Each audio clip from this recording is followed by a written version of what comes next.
नमस्कार प्यारे साथियों, स्वागत करते हैं आप लोग का अपने इस सक्सेस वे चैनल पर। यदि आप भी कक्षा 12 में हैं और 2026 का बोर्ड एग्ज़ाम देने जा रहे हैं तो इंग्लिश का एक सेंट्रल आइडिया बहुत ही इम्पोर्टेंट है, जो कि या कई बार आ चुकी है। यहाँ पे देख सकते हैं कि 2025 में भी आई हुई है सेंट्रल आइडिया, और 2024 में भी आई है, 23 में, 22 में और 21 में भी आई है। तो ये सेंट्रल आइडिया इतनी ज़्यादा इम्पोर्टेंट है कि ये कई बार आ चुकी है सेंट्रल आइडिया। और उसके बाद यहाँ पे ये कह रहा है कि सेंट्रल आइडिया जो कि आएगा, हो सकता है कि ये 4 नंबर आपको दे दें। तो यहाँ पे क्या करेंगे कि ये सेंट्रल आइडिया, इसमें कि हिंदी भी हमको देखना ज़रूरी है, क्योंकि वहाँ पे हिंदी लिखना नहीं रहेगा। लेकिन अगर हिंदी से हम याद कर सकते हैं सेंट्रल आइडिया को, या फिर क्या कह सकते हैं कि इसमें ऐसा हो सकता है कि सेंट्रल आइडिया बार बार अगर हिंदी लिखें फिर उसके बाद उसको इंग्लिश में ट्रांसलेट करें, तो ये ऐसा हो सकता है कि हमको याद हो जाए, याद करने की ज़रूरत ना पड़े। तो इसलिए हम ट्राई यही करेंगे कि जैसे हम आप लोगों को ये बता दे रहे हैं, ये वीडियो के माध्यम से दिखा दे रहे हैं कि ये सेंट्रल आइडिया है, और उसके बाद क्या कहते हैं इसकी हिंदी बता दे रहे हैं, और इसको बोल के भी हम बता देंगे।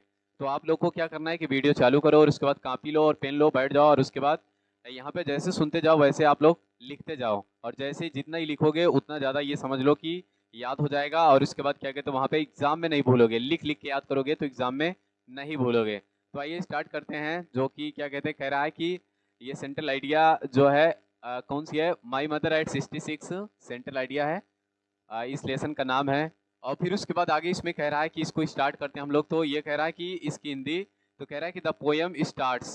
इसका मतलब ये होता है कि यहाँ पे प्रेजेंट इंडेफिनिट टेंस यूज हो रहा है। तो कह रहा है कि जो कविता है वो शुरू होती है विथ द जर्नी ऑफ, और फिर उसके बाद द पोएट। तो इसका मतलब ये होगा कवि की यात्रा के साथ।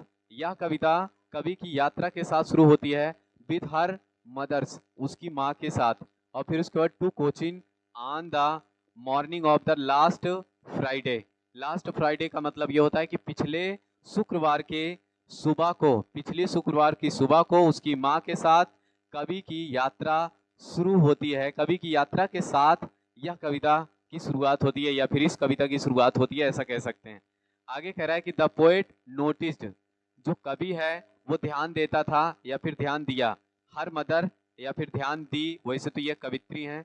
तो आगे कह रहा है कि ध्यान दी, और फिर उसके बाद हर मदर मतलब अपनी माँ को, और फिर उसके बाद सीटिंग मतलब बैठे हुए, बिसाइड, और फिर उसके बाद हर, बिसाइड का मतलब होता है के बगल। तो वही कह रहा है कि अपने बगल अपनी माँ को बैठे हुए ध्यान देती है।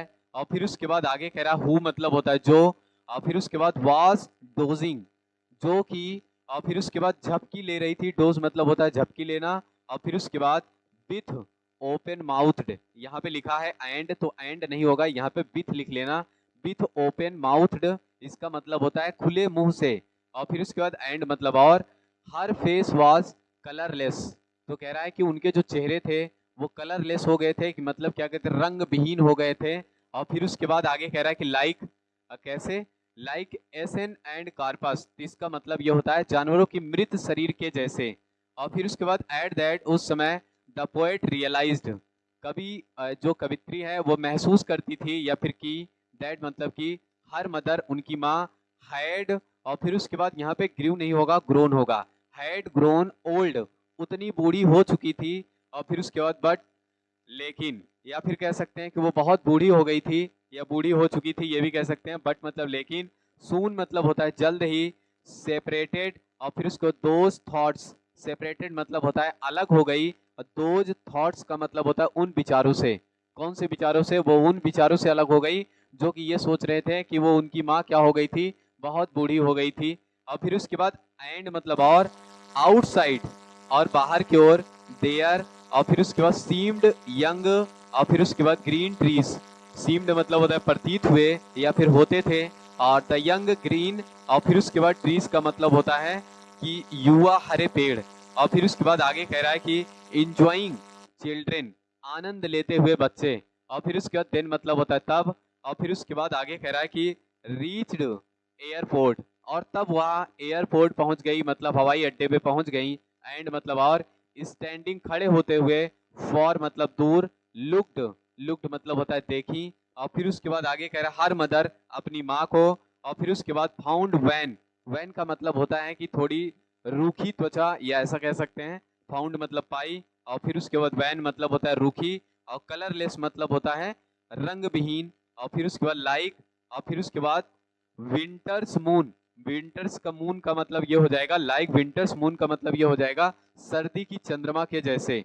और फिर उसके बाद एंड मतलब और ओल्ड पेन्स, और कह रहा है कि पुराने दर्द जो थे, और फिर उसके बाद पुराने दर्द एंड मतलब और चाइल्डहुड फियर्स। तो यहाँ पे कह रहा है चाइल्डहुड फियर, पुराने दर्द और बचपन के डर, और रिटर्न मतलब वापस आ गए, बट मतलब लेकिन। और फिर उसके बाद द पोएट सेड, लेकिन कभी कहता है या फिर कहा, टू मीट सून, जल्द ही मिलेंगे, एंड मतलब और वाइल मतलब होता है जब, और फिर उसके बाद पार्टिंग कंटिन्यूअसली। पार्टिंग मतलब होता है अलग हो रहे थे, और फिर कंटिन्यूअसली मतलब लगातार, स्माइल्ड मतलब हंसते हुए। तो ये इसमें कवि ये कह रहा है कि मतलब क्या कहते हैं, या कवित्री जो भी हैं वो अपनी मम्मी को देखती हैं अपने बगल गाड़ी में बैठ करके कोचिंग जाते हुए, एयरपोर्ट जो कि था वहां पे जाते हुए अपनी माँ को देखते हुए ये कह रही है कि उनको बहुत ज्यादा ये महसूस हो रहा था कि मतलब क्या कहते हैं कि वो बूढ़ी हो गई हैं, और उसके बाद क्या कहते हैं उनको ये महसूस हो रहा था कि वो पता नहीं दोबारा फिर से अपनी माँ से मिल पाएंगी कि नहीं। और उसी चीज को ये, उसी दर्द को, उसी डर को ये महसूस करते हुए अपनी माँ से कुछ बातें करते हुए वो कहाँ कोचिन पहुंचती हैं। तो फिर उसके बाद कोचिन एक जगह है जो कि एयरपोर्ट था। तो इस तरीके से ये एक सेंट्रल आइडिया था कि माई मदर एट 66, ये भी इंपॉर्टेंट है। और एक सेंट्रल आइडिया और है कीपिंग क्वाइट, जिसको भी हम पहले भी बता चुके हैं। तो इसलिए क्या कहेंगे कि आप लोग इसको क्या करना है, बार बार सुबह शाम लिखते रहना, क्योंकि ये बहुत इंपॉर्टेंट है। और उसके बाद क्या कहते हैं, इसमें दो ही सेंट्रल आइडिया ऐसी है, एक ये, एक कीपिंग क्वाइट, यही दो सेंट्रल आइडिया सबसे ज्यादा पूछा जाता है। अगर ऑप्शनल में कह सकते हैं तो कीपिंग क्वाइट याद कर लेना, पहली बात, पहला पॉइंट, मतलब क्या कहते हैं सबसे पहले तो कीपिंग क्वाइट याद करना। फिर उसके बाद अगर उसके ऑप्शन में कभी बाई चांस ऐसा हो सकता है कि कीपिंग क्वाइट नहीं आया, तो उसके स्थान पे फिर ये याद करके रखना। तो इस तरीके से क्या कहते हैं आप लोगों को इंपॉर्टेंट क्वेश्चन के वीडियो यहाँ पे मिलते रहेंगे, और ढेर सारे वही इंपॉर्टेंट क्वेश्चन हम यहाँ पे करवाएंगे जो 2026 में आएंगे या आने वाले होंगे। तो क्या कहते हैं ऐसे ही इंपॉर्टेंट क्वेश्चन लेने के लिए हमारे इस चैनल को सब्सक्राइब कर लेना, ताकि जो भी इंपॉर्टेंट क्वेश्चन का वीडियो डाला जाए वो आपके फोन तक तुरंत पहुंच जाए। कहीं ऐसा ना हो कि पेपर होने के बाद आपके फोन तक ये वीडियो पहुंचे और फिर उसके बाद पछताना हो।